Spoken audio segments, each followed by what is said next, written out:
Yes, Yeah. thank you. So thank you for joining us today, Gary, and we look forward to your talk on aging well. I'll Great. just hand it over to you for now, if that's okay. Okay. Yeah, no, absolutely. If you can let me know if something strange happens in terms of the slides or whatever, then that'd be great. Okay, I will. So yes, what I'm going to be talking about today is the existential threat of dementia. So it's a research that I'm conducting at UWE at the moment with colleagues. Rick Cheston is a clinical psychologist, among others. So I'll be introducing the team a little bit later on. So I thought I'd start off by explaining a little bit who I am. So really, I started my research. I got an ESRC studentship looking at the impact of depression on working memory performance. So that was really where I started from a cog-neuro point of view. And then postdoctoral research, I spent just over 6 years at Cardiff University. The first 3 years was ESRC, again, looking at caffeine, the effects on mood and cognition. And then strangely enough, another 3 years looking at personality disorders and social problem solving in offenders again at Cardiff University. So kind of apparently disparate projects, but strangely enough, they all link together. They're coming together in some of the research I'm doing at the moment, which is around aging well, really. So I'm the aging well lead for psychology at UWE Bristol. So in terms of, again, who I am background wise, then I suppose I identify now as a gerontologist, really, who specializes in emotional effects of aging, including the impact of dementia, which I'll be talking about today. I'm a member of the National Executive Committee of the British Society of Gerontology, and I'll be talking a little bit about them right at the end, and also the Bristol Research Forum on Aging, which is a collaboration between UWE Bristol, University of Bristol, Age UK Bristol, and Brunel Care. And just to draw your attention to, I have to say last year now, which seems to make it a long time ago, but it wasn't that long time ago really. But I was the conference director for the 2020 BSG conference at UWE. So it was obviously meant to have been held face to face, but it was transferred relatively quickly online.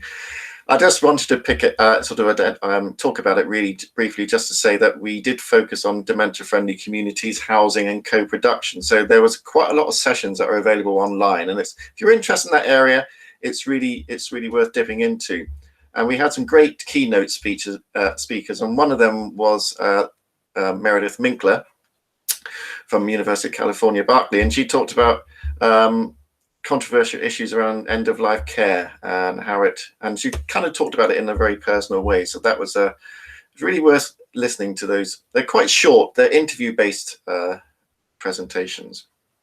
And also we had a lively live debate around COVID-19 symposium looking specifically at problems facing the care home sector. So again, certainly worth watching those debates, because they, well, still topical now, unfortunately.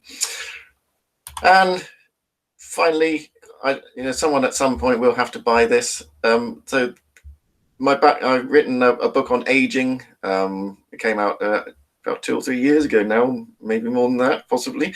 And more recently, this book, which is a collaboration with Rick Cheston.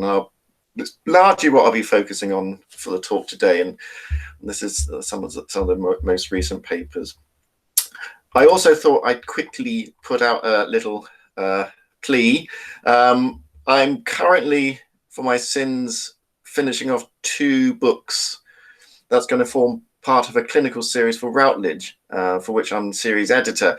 And basically, I can't be a series editor unless people contribute books. So I'm basically asking if anyone would be interested in contributing to a series. It's looking at the current perspectives in research and treatment. So it's a clinical series or health related. So if you know of anyone, or if you'd like to contribute to that yourself, then do email me. Otherwise, it'd be a very, very short series consisting of me and 2 books, which Routledge won't be very happy. So looking at the current research then, so I'm going to be focusing on the research that I'm doing on dementia. Now, the funding for this has come from several sources. So the main source was the Alzheimer's Society. We also got funding from Alzheimer's Research UK and some money from Avon Wiltshire Partnership Research Capability Funding. And also UE, we got some QR funding for that. So there's a number of little, I suppose much like the research in many fields, there's little pieces of the puzzle that has to be fit together and get different bits of funding from different sources. So the evidence base for what I'll be talking about today, then, like I said, it's mainly set out in the book that I mentioned, which presents a new theory of emotion regulation in dementia, and one that's grown out really of an expanding body, a continuing expanding body of empirical research, largely from tightly controlled experiments and also the development of interventions.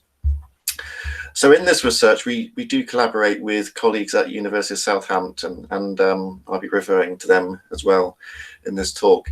The colleagues I'm referring to are Konstantin Sedekaides and Tim Wilshut, hugely prolific writers in the field of nostalgia. They've written, I dread to think how many papers they've written. It's quite embarrassing, but they are incredible fonts of wisdom, all things nostalgia. So as a kind of a background really to the intervention I'll be talking about a little bit later, I need to kind of set the scene about why we developed it and how it kind of operates really. So I'm just going to talk about dementia really as an experience. So we all live really in the shadow of dementia. So for increasing numbers of people, dementia is ever present in their lives. And for the rest of us, the possibility of dementia weighs heavy. Yet we do manage to find ways of living in, if you like, this shadow of dementia without being necessarily overwhelmed. So the book sets out it's about how we kind of maintain an emotional equilibrium in the face of this existential threat, really, the threat of dementia, and how our understanding of dementia is ultimately shaped by how we defend ourselves against this knowledge. So there's a couple of books here that, again, if you're interested in this existential threat approach, then I'd recommend these, especially The Worm at the Core, which is Ernest Becker, I'll talk about in a minute, but The Worm at the Core is the most recent one, and Solomon and Greenberg and I'm not very good at pronouncing the name, Brzezinski, possibly. Fantastic book, looking at terror management theory and its impact on our emotional response. So these books and the research that we're doing then, falls onto this idea that our lives are bound by the universal existential truth that we're mortal, yet we don't think about it unless we stumble across some reminder. So we don't usually think about it until maybe we stepped off a curb without paying much attention and narrowly escape being hit by a car, for example. So you often get these reminders of the threat of our own mortality, basically, which is a joyful topic to have on a Friday morning, but I apologize for that. Hopefully we'll end on something positive. Knowledge of our own mortality then rarely dominates our lives. For many psychologists, this duality of being both aware and also not aware of our mortality is not accidental. The cultural anthropologist Ernest Becker, argued that our lives are driven by unconscious efforts to deny and transcend death. So the quote here I've got is, we build character and culture to shield ourselves from a devastating awareness of our underlying helplessness and terror of our inevitable death. So we invest ourselves in the world around us, creating relationships which sustain and values and systems that will outlive us. So this provides us with a crucial psychological resource that protects us from any anxiety or distress that would otherwise come from being reminded of our mortality. Now, these resources are a self-esteem, a sense of loving and being loved, a belief that we're the same person that we've always been, and also knowing that life has meaning and purpose. Now, these are core resources and core outcome measures for the research that I'll be talking about in a moment. So emotional equilibrium then. So the dilemma facing someone with dementia is a more acute version of that which we all experience, really. However, someone living with dementia faces this dilemma from a context of diminishing cognitive ability. So this means that it becomes much more challenging for the person to hold onto these psychological resources and, as a result, maintain an emotional equilibrium.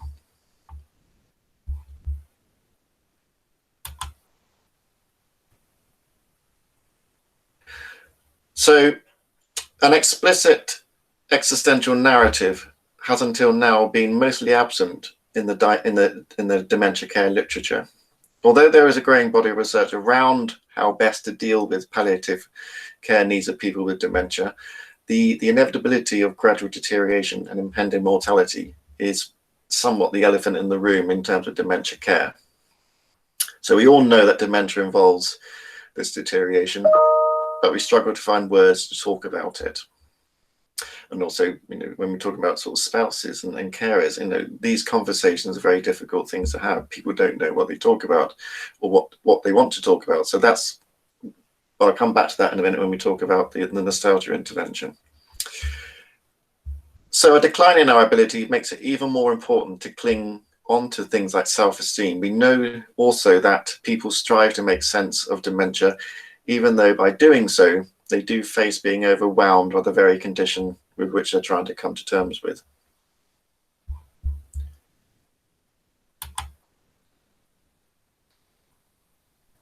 So what you do find is that often people with dementia fall back on parts of their lives that provide them with a sense of being valued. So, for example, a person may insist that they're still a farmer, for example. They may wake up early in the morning, they may sort of think about, oh, I need to go and milk the cows, for example. And they continue to behave in a way, or behave in that way, because it's something that they've always done. It's who they are. It gives their life meaning and purpose. Obviously, when they're no longer living on a farm, but maybe a resident in a care home, this behavior potentially could be seen as strange, could be liable to be misunderstood, and maybe seen as a symptom of the underlying disease, rather than actually what it is, which is a reaction to that disease. So people often assume that the person with dementia no longer has any awareness of what they're doing or what is happening to them. And others' responses to that person with dementia are often predicated on the belief that they just don't understand. But there's a lot in the literature about implicit memories and awareness in dementia, which unfortunately I don't have time to talk about today, but again, it's a fascinating field. So in the book that I talked about then, we argue that these behaviors are not a response to knowing that something is wrong. We argue that these behaviors are a response to knowing that something is wrong at a much deeper level. It's a way by which the person with dementia engages in an internal struggle to make sense of this feeling of wrongness that's all too evident to them.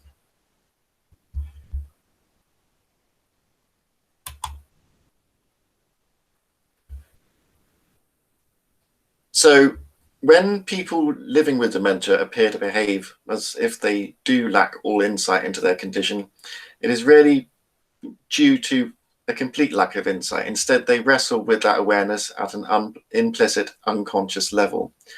They too, for example, live in the shadow of their illness and with their behavior guided by what they fear as much as by what they acknowledge. So importantly, from a dementia care point of view, it's the relationship a person has with their dementia that determines really the path of their journey, which is much the same for many conditions, if you like. So chronic pain, for example, people have to accept maybe that pain might be a constant part of their life. And in doing so, it gets over that certain barrier and it maybe helps them have a better sense of quality of life. So it is kind of a common thread. So where a person is afraid of their dementia, denial shapes their lives. And also it shapes the way people around them respond. Contrast that with someone who acknowledges the existence of the dementia, then they're more likely to accept their condition and maybe achieve a greater sense of peace. And at that point, they can maybe engage in making more critical life-changing choices, perhaps most importantly, the choice to live well with dementia, which is really the underlying message of all societies now.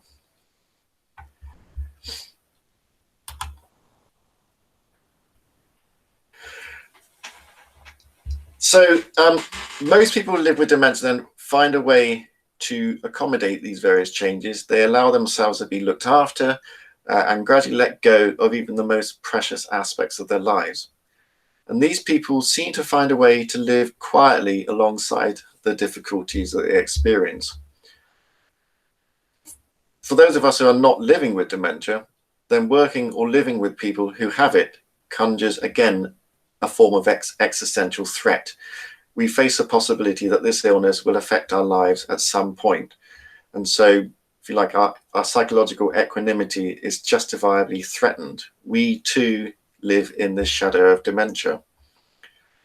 So just as a person with dementia may react by finding a way not to know about the disease, society too often finds a way to block out, if you like, the awfulness of dementia by not knowing about certain aspects of the illness. And most importantly, creating myths, inaccurate assumptions that dementia is merely a state of perpetual unknowing, which again feeds into stigma and various other issues that, unfortunately still exist around dementia and, pretty much all mental health conditions. So one of the things to develop out of this experimental based and theoretical work is an intervention that's based on recalling nostalgic memories. So why nostalgia? So we've all heard about reminiscence therapy, and often nostalgia and reminiscence are kind of used interlinked, which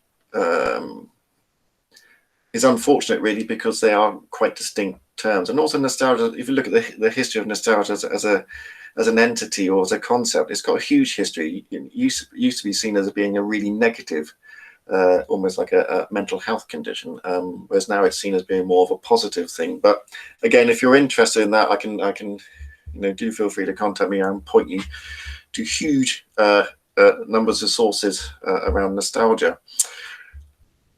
But like I said, reminiscence and nostalgia are very different things. Reminiscence is concerned about recalling past events, but there is no specific guidance about what type of event a person should be thinking about. Whereas a nostalgic memory, on the other hand, is intensely personal. It's meaningful and positive. So the Oxford English Dictionary definition then is nostalgia is a sentimental longing or regretful memory of a period of the past. So such memories are associated with specific triggers. Could be a piece of music, could be a specific smell, and these can be used to reinstate the memory later on. And that's something that I talked about in a recent-ish blog. I lose track of time. I think it was a year ago now, so recent-ish. So there is a bittersweet element to nostalgic memories. So it may be a memory of a life once lived, and so a person may experience sorrow. But the fundamental nature of the nostalgic memory is that in the end, positive emotions win through. So after recalling a nostalgic memory, people feel strengthened. So again, the evidence base really is, we carried out a systematic review. Well, at the time, our PhD student carried out a systematic review. So Sander Ismail, who's now a lecturer at UE. And we showed that on the whole, there is little evidence to indicate that reminiscence therapy has any effect. So we argue that where there is a positive effect is probably likely to an inadvertent recall of a nostalgic memory, for example. So our work on the benefits of nostalgia developed out of a more extensive research program on how memory functions to protect us by filtering out information that we might find threatening. We also extend the work carried out on healthy adults as well. So using the same methodology as the researchers at Southampton, we replicated the positive effects of nostalgia in people with dementia. So I'm just going to, just in case you missed this, look at that whirly pointer. So just in case you missed that, the stuff I'm talking about is expanded upon in the book, and it's based on the papers that we published up to that time. So our aim really then was to harness the beneficial effects of nostalgia. We sometimes possibly jokingly talked about weaponizing nostalgia, which sometimes it seems a good idea, sometimes it doesn't. So utilizing or harnessing the beneficial effects of nostalgia. So we've developed what's called nostalgia-based therapy. We now brand it really as nostalgic conversations, because it's more of a sort of partnership between the person with dementia and their carer or their spouse. So based on our experimental evidence, then we've developed this intervention. We've trialed it with people with dementia, a small trial. So in this initial sort of feasibility study, really, we recruited 6 dyads, consisting of the person with dementia and also their spouse. And these were recruited from a local memory clinic to you, so RICE, the Research Institute for the Care of Older People. The exclusion and inclusion criteria are up on the screen there. I won't go into that. It's the usual, for example, having a positive diagnosis of Alzheimer's disease, vascular dementia, or mixed dementia. We excluded people who had a significant history of pre-morbid psychiatric problems, frontal temporal dementia because of specific symptoms, past trauma as well. Now, the actual format of the sessions, I'll come to in a minute, but in terms of the outcome measures we used we used the RIF well-being scale, the threat of dementia scale, which I'll talk about, which is a scale that we developed, a self-esteem scale, a depression scale, and a competence scale. Now, the competence scale was carried out by the carer, basically talking about their competence to deal with the emotional problems of caring for someone with dementia. So a range of measures. And these are based on previous research in that field in healthy individuals. So the format of the sessions then, there were 5 structured sessions. So session 1 was basically baseline measures with a face-to-face training with the researcher. It was Emily Dodd, who's the trial manager on our research. Session 2 was face-to-face again, 45 minutes to try to reinstill some of the training and also talk through some of the memories. Session 3 was telephone support, as was session 4. So basically 30 minutes to sort of problem solve what was going on. And then the final session, session 5, was a face-to-face 1-hour session, and also the post intervention measures and an interview as well with the participants. So through a combination of reflective logs, which you also got them to fill in, and telephone support, we did encourage participants to consider potential barriers to carry out the nostalgic intervention in their daily lives. Common nostalgic memories identified centered around travel, holidays, work life, family life, and hobbies, as you might expect. So in terms of the summary of the findings, then the importance really of co-production is increasingly recognized in dementia research, and of course in clinical research in general. So drawing on the expertise of the people living with dementia and their carers, we developed and refined a novel intervention and field tested it. So 5 of the 6 couples who took part in the study successfully integrated nostalgic conversations into their lives, so it's acceptable as an intervention.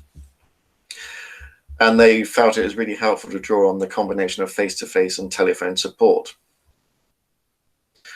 All of the couples showed a reliable change in at least one of the domains we measured, and most evident improvement being self-continuity for the person with dementia. So the evidence really then from our research and from previous research in social psychology is that nostalgic memories grant key psychological benefits. And these benefits have been shown not to be affected by age or severity of cognitive impairment. However, although nostalgia may have the potential to enhance the lives of people living with dementia, this will only really be realized if a viable method of integrating the emotion is plausible and making it part of a person's daily routine, basically. So our study really was the first step in this journey to try to achieve that. So is it acceptable? Is it feasible? Is it practical to do this? You know, for example, we're not saying that at 3 minutes past 2 every day someone has to spontaneously engage in nostalgic conversation. It's basically trying to find a time naturally fitting throughout their day to maybe reflect for 5 or 10 minutes or so at various points throughout the day. So it's not regimented, it's kind of a natural flow and natural part of someone's day. So as is usual, we're currently applying for funding to conduct a larger scale trial to examine the efficacy of this intervention. We also need to explore it in different settings, such as care homes and different dyads. So we currently use spouse and person with dementia, but what about parent and child? The relationship dynamic is going to be hugely different. So we need to show that it is still an effective intervention. We've also reviewed our outcome measures. So the measures, as I said, we've used up until now have been driven by the need to replicate previous research. We needed to show that we have a similar effect in dementia using the same measures. However, the feedback from working with people with dementia and their carers was that the measures weren't, they're quite difficult. So from a theoretical point of view, brilliant. From a practical, everyday point of view, terrible, because some of them are very difficult to understand. Some of them are overly long. So, trying to work with people with dementia and their carers to try to find better outcome measures. And we're kind of a long way along that process now. One of the things that we did, or the people, the carers and the person with dementia did think as an important outcome measure was basically, did this intervention improve the quality of their relationship? So that would be advantageous for couples in their own home, for residents and staff in care home, for example. So it's, as I said, it's the relationship that a person has with a dementia that determines the path of the journey. So where a person is afraid of their dementia, then that denial really shapes their lives and also the lives of those around them. If a person acknowledges its existence, they're more likely to accept it. Like I said, this sense of peace might be achieved. So to kind of quote myself, which again, this is from the relatively recent blog, a good way of seeing it is that the nostalgia helps people to deal with any disconnect really between their current experience and what happened in the past. So the work then that we've carried out shows that nostalgic recall buffers someone against the psychological distress associated with dementia. Nostalgic memories improve self-esteem and self-continuity, as well as boosting feelings of social connectedness. Overall, people report feeling more optimistic and feel that their life has a greater sense of meaning.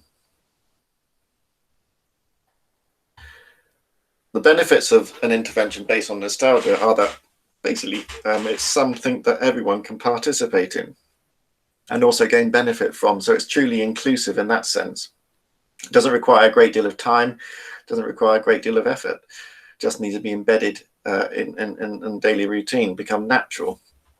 And once triggers for a specific nostalgic memory have been identified, people can take advantage of the positive effects whenever and wherever they like. So people can do this on their own, with their spouse, their partner, family members, young and old.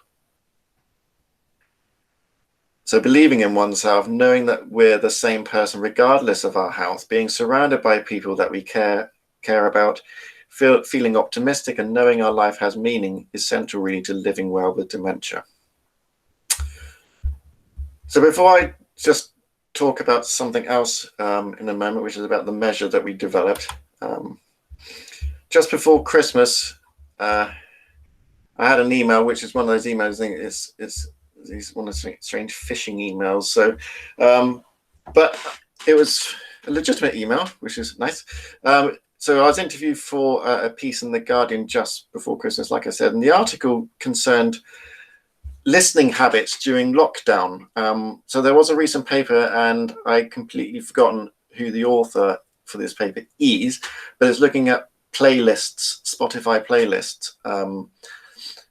And really what they were interested was, what's the impact really of nostalgia? So the thing about I talked about, there are many triggers for nostalgic memories. So it could be a smell, a taste, or a photograph. But music undoubtedly is one of the most potent triggers really for nostalgic memories. So we all have warm, positive, personal memories where music plays a central role.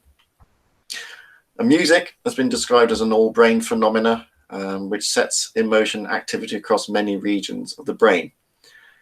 So where music is part of a nostalgic memory, the positive emotions associated with it are to the fore, and all of the other components of that memory are then accessed really in a spreading web of activity.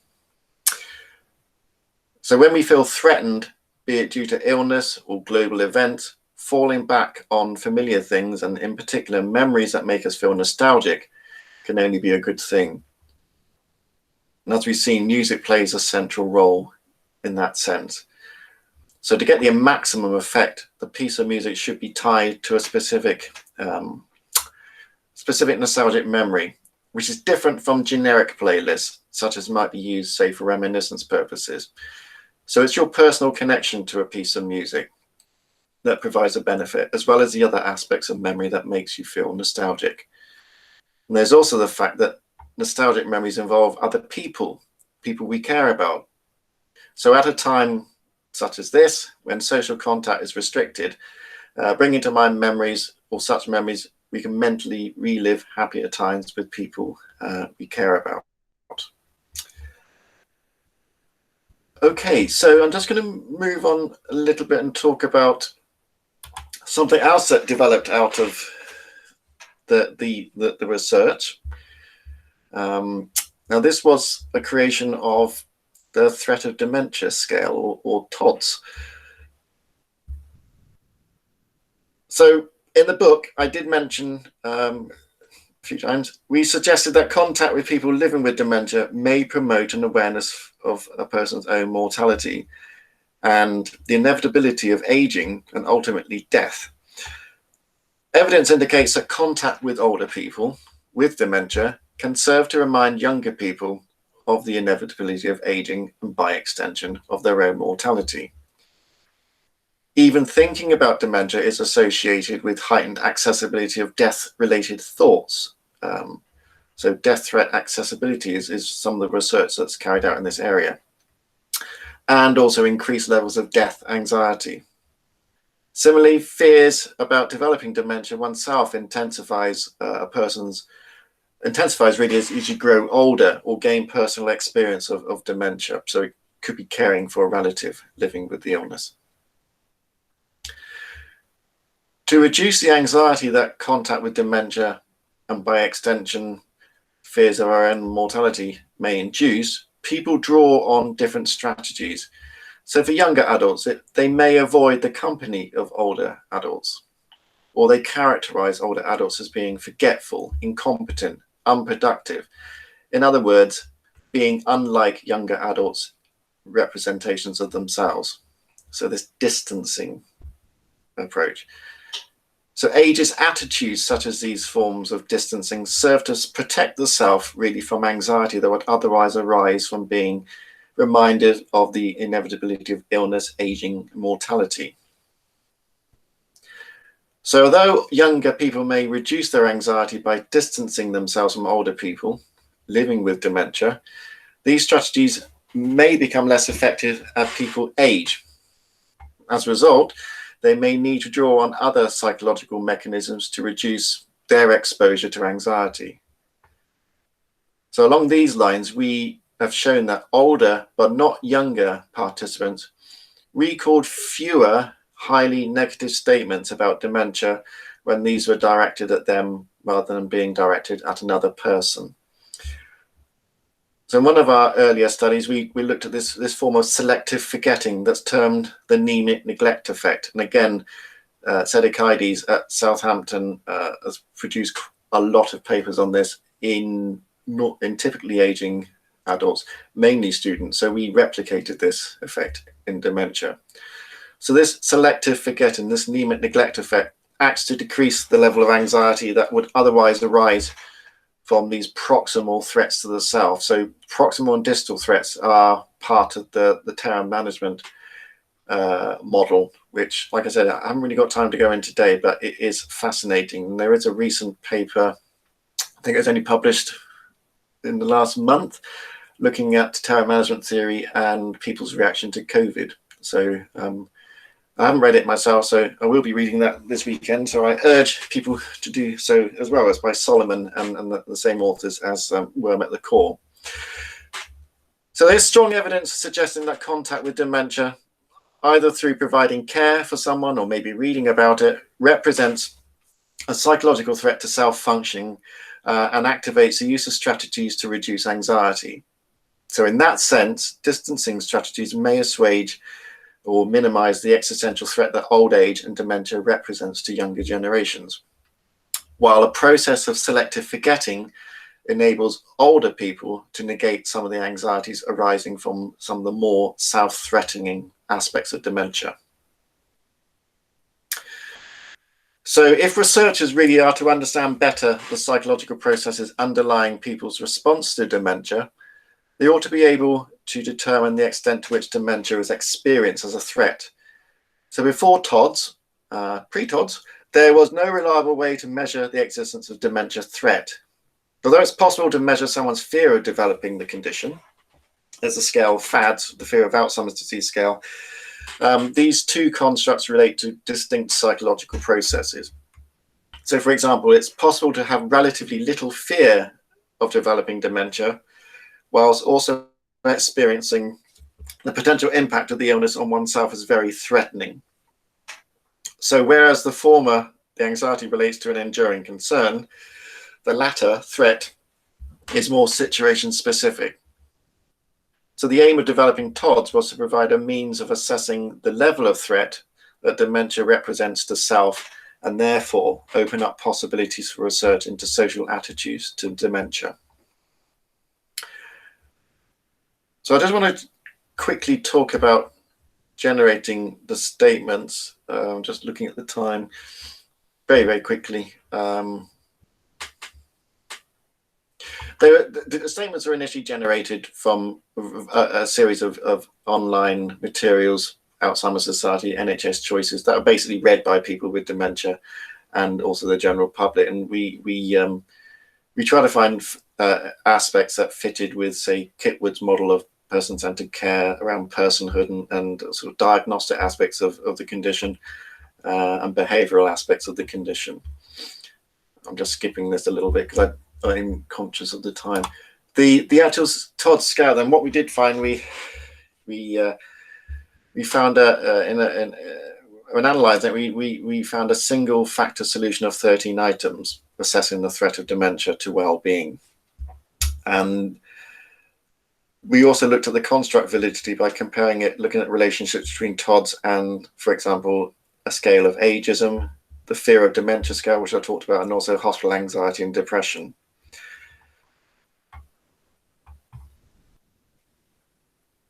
So our findings then point to a relationship between threat and distancing component of ageism. So that contains items such as, I personally would not want to spend much time with an older person. So people are trying to maintain that physical and emotional distance. They also shine light on the relationship between dementia worry and threat. So prior research has generally indicated that a personal experience of dementia is associated with a higher levels of fear of developing an illness, such as Alzheimer's disease. And we found a positive relationship between the TOD and also the fear of dementia scale, and specifically the catastrophic attitudes subscale. So an example on that would be, I would rather die than develop Alzheimer's disease.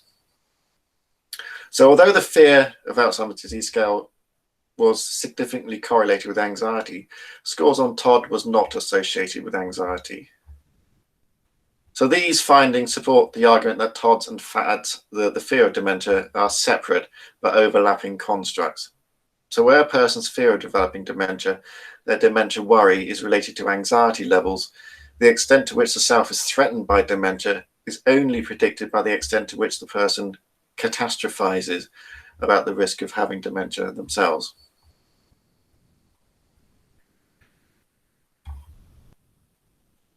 So just to kind of summarize then, it is important then to, it's kind of crucial really to our understanding the mechanisms that contribute to the social attitude to dementia.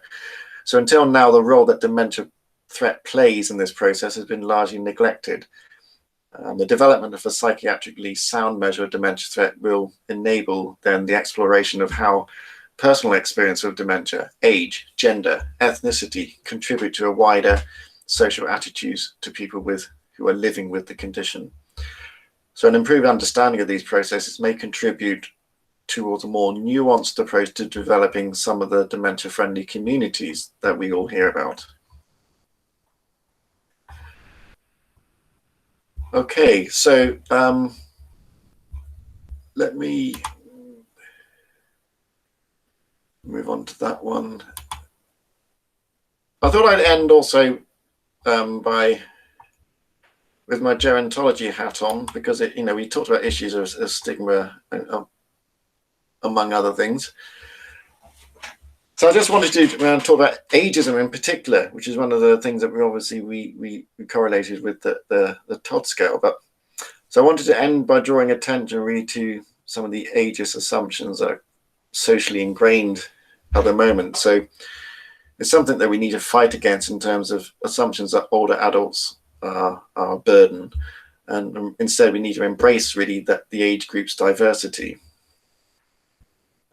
A huge problem really is media portrayal. So we at the British Society of Gerontology continue, among other things, to battle to ensure that there's a balanced view of aging in the media. And this is, hopefully, I'm going to end on a positive, because the media portrayals are really problematic. So small things like the use of the word elderly.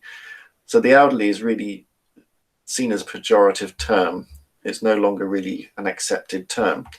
Also, look at the stock images of in newspapers or websites or whatever. They're generally stereotypical. They're usually wrinkly hands or people with frames or walking sticks. So the general tone is of vulnerability, of entrenching further the myth that older adults are diminished in some sort of vitality. And I've been guilty of this in my own slides. When you look at images, you tend to, in the last rush to prepare lecture slides, you click on images of older people, and you don't necessarily consciously think, actually, what's this actually portraying? Is it instilling further this myth that there's something other to older people? So on the 20th of March last year, which doesn't seem as long ago as it did, because so much has changed, but the president and the rest of us on the National Executive Committee made a statement concerning the worrying unfolding political and media rhetoric and government policy concerning age divisions, and in particular the response to COVID. So we urge governments to reject formulations and implementations of policy based simply on chronological age. There's so many other factors that sort of tap into this. Just because you are 70 doesn't necessarily mean you're vulnerable, etc. And we also called on the government and media organisations to be cautious in the use of language. We don't want to instill further this sense of otherness for older people. So we argue really that we need to kind of foster generational and societal cohesion, and it's more so important at times such as this. So bringing the generations together rather than pushing them further apart. So like I said, there is a positive end to this talk. And yesterday, in fact, the Centre for Aging Better made available a free library of positive, what they call realistic images of people aged 50 and over.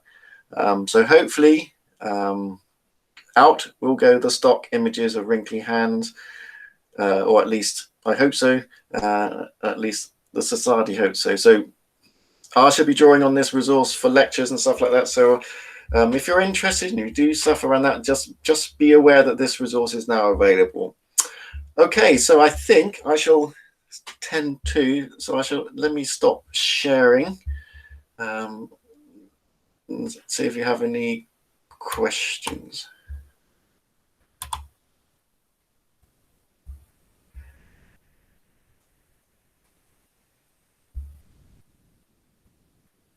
Right. Please, if anybody has a question, just ask Gary directly.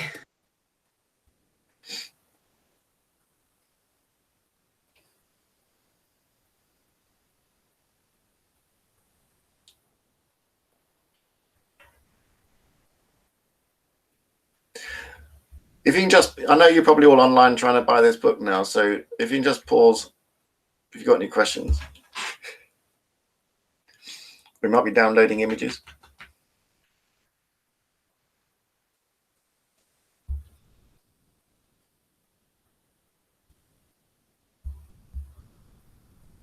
Maybe you could paste in the link to the book. Okay.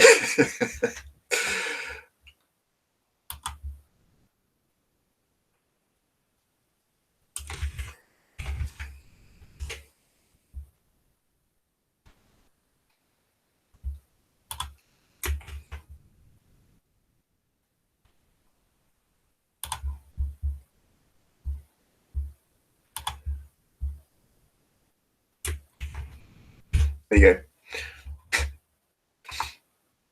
Thanks. And also, like I said at the beginning, if anyone's interested in writing a book on clinical issues around research and treatment, then just let me know. Or if you know colleagues that might be interested, then just drop me a line, and that'd be really helpful. It can be on any topic that's clinical health related.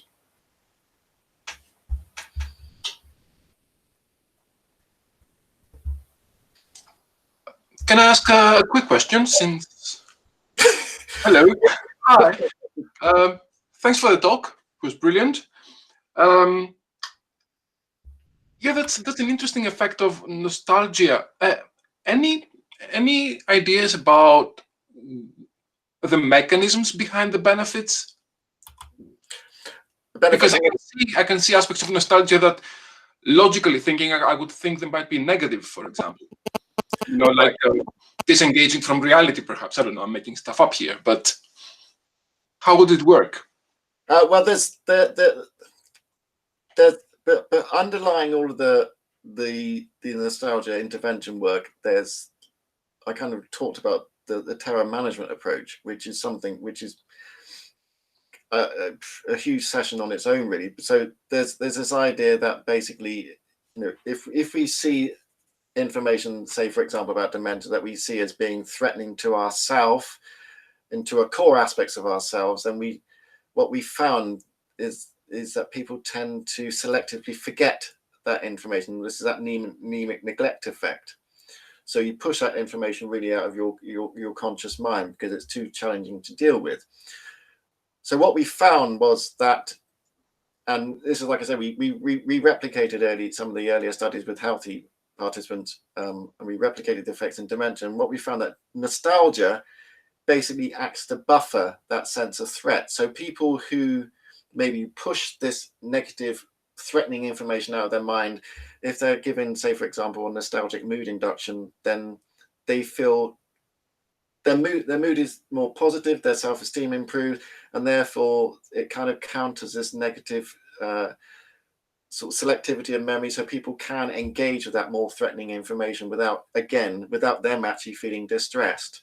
So it works really from trying to override or buffer against our inbuilt selective forgetting mechanism. So the whole literature around mnemic neglect and like I say, terror management theory is huge, and I'm more than happy to sort of point people in that direction. But the Worm at the Core book just brilliantly summarizes the whole terror management approach about distal and proximal threats and how people deal with that. And it's kind of all linked to like cultural in-out groups and stuff like that. It's a massive field, but that's really the theoretical underpinning of the nostalgia research. Okay, thank you.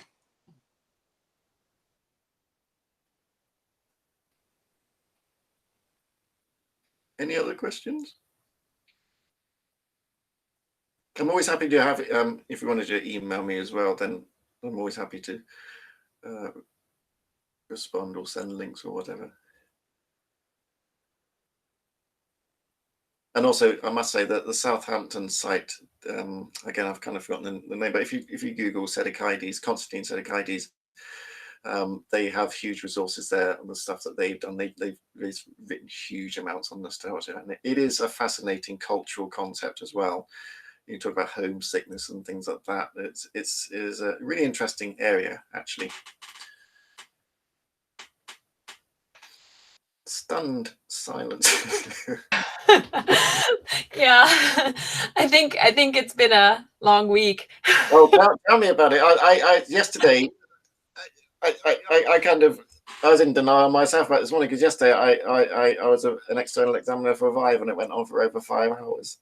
It was a positive outcome, but it honestly mentally draining. I feel sorry for the candidate, but yeah, they passed, but it was grueling. So yeah, it's the Friday scenario.